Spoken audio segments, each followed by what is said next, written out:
Alright guys, it is the end of the week, so y'all know what that means. You clicked on the damn video. It's another episode of Ask Deadly, the weekly show, where I read your guys' questions that you leave me in the comment section. So let's get started. What do you think will happen when you're in a helicopter or a plane and the server just restarts? Since I would hate to have to build a helicopter just to get it taken away from you. Now there's a few ways of doing this, but correct me if I'm wrong, I believe the DayZ mod did it the right way. And that was the last position in which the engine was turned on will be the spawn for the helicopter when the server resets. There's a lot of different reasons behind this, and I'll try to explain that. So, number one, let's say that you are flying around your little bird at the Northwest Airfield, and you start getting shot at by another squad. The server goes down. What happens? Well, you would just be at the last position where the helicopter was, but on the ground, and your helicopter would be somewhere else, basically where you actually took off from.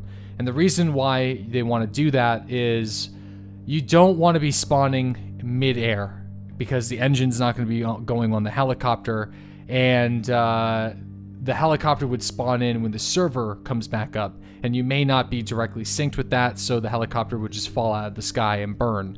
You also don't want to have it so the helicopter spawns directly below its last known position when the server resets, because what if you're flying over a forest? That means that your helicopter is fucked and it's in the forest and you can't start it because the rotors are in between trees and there's just no reasonable way of starting it. You also don't want it to be in the middle of a firefight. Let's say you're being shot at and then the helicopter's in the middle of the airfield and that squad that was shooting at you in the sky is now shooting at you trying to take off frantically, or they're able to steal your helicopter before you're able to log back in, and the rest is history.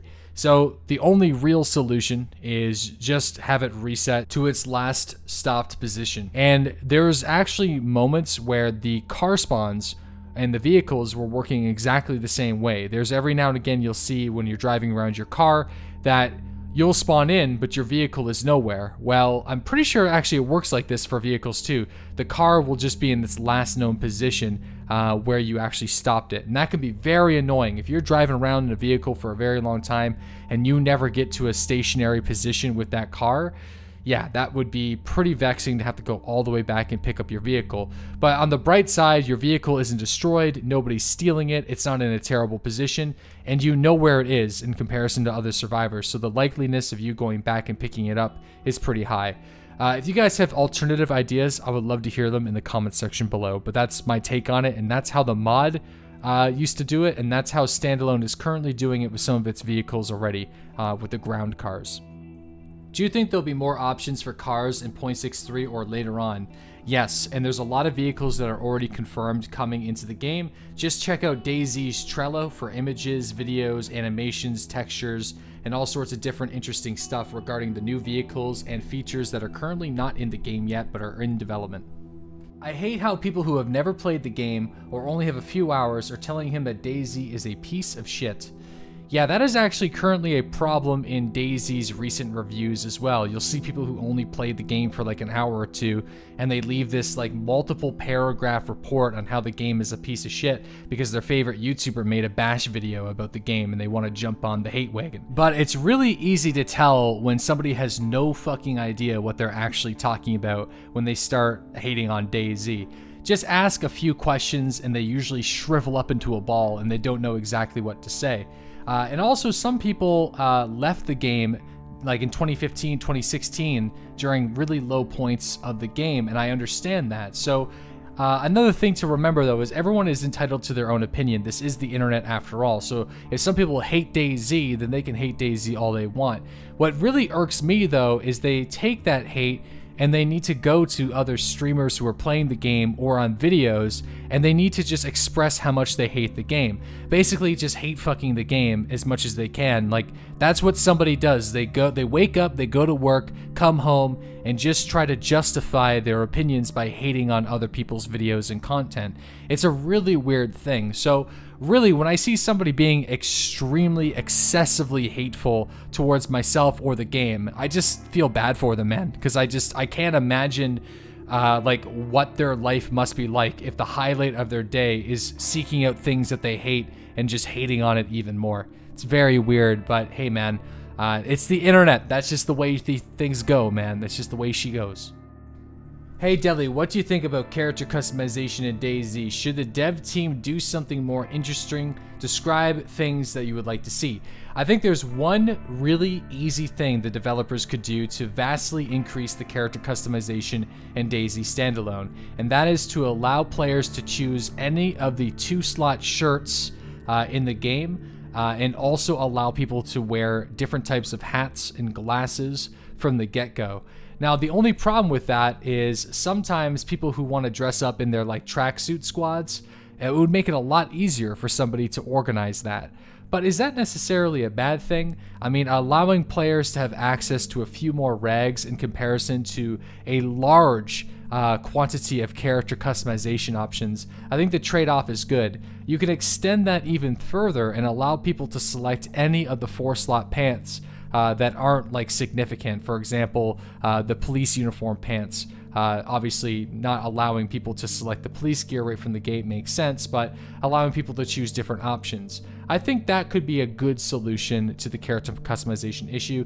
I would love to also see a few more character models, just like they have in Arma 3, like a large variety, but that is something that's going to happen way down the road, if at all.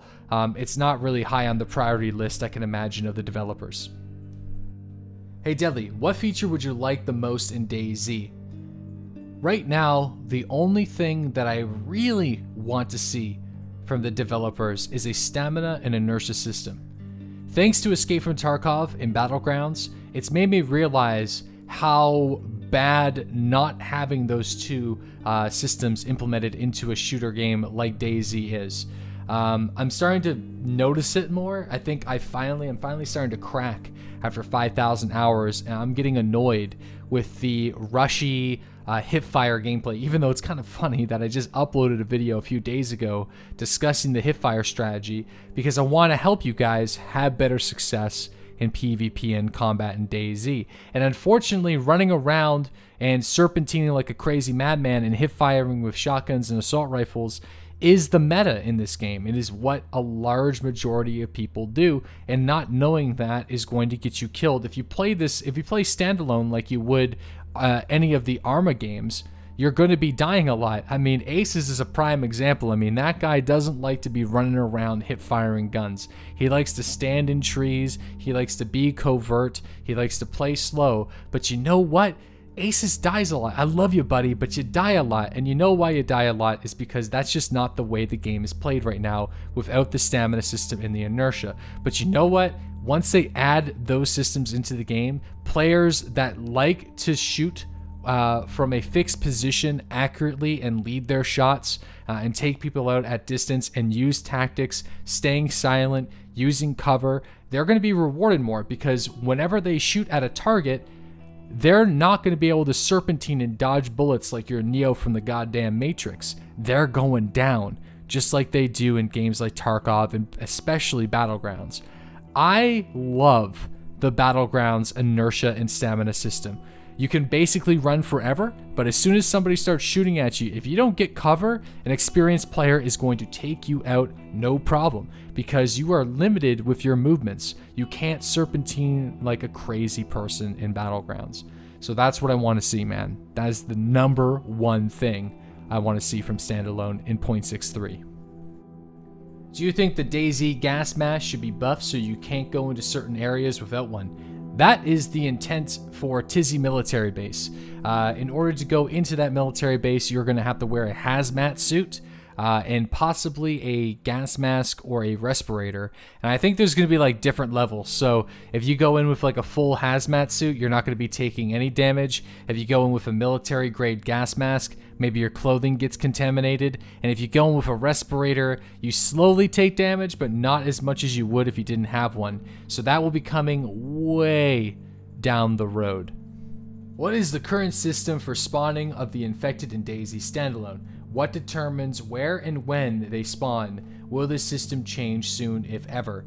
Currently in the game, the zombies will spawn at server start, and they'll be everywhere in the world. So unlike they worked in the mod, and unlike previous patches in standalone, the zombies are always going to be present.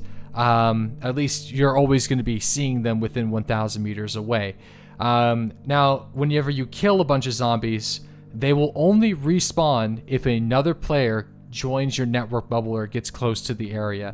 The exact meters away, I don't know. I don't know how exactly far somebody needs to be, but that's essentially how it works. So if you clear out an entire village of zombies and it's just you and your buddy, and you see the zombies repopulating, that's a sign that somebody's coming into the area. That's all I really know. If people know more about that, then just let me know in the comments. I'd like to learn a little bit more.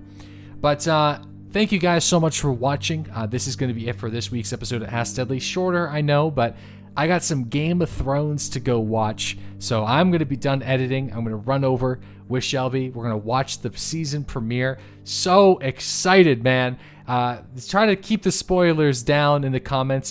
By the time you guys are watching this video, I think the episode should probably be done. So I'm excited. I'm hopeful. I'll see you guys during the next daily video, and also check out the live streams every single morning at 8:30 a.m. Eastern Standard Time and Sundays at noon.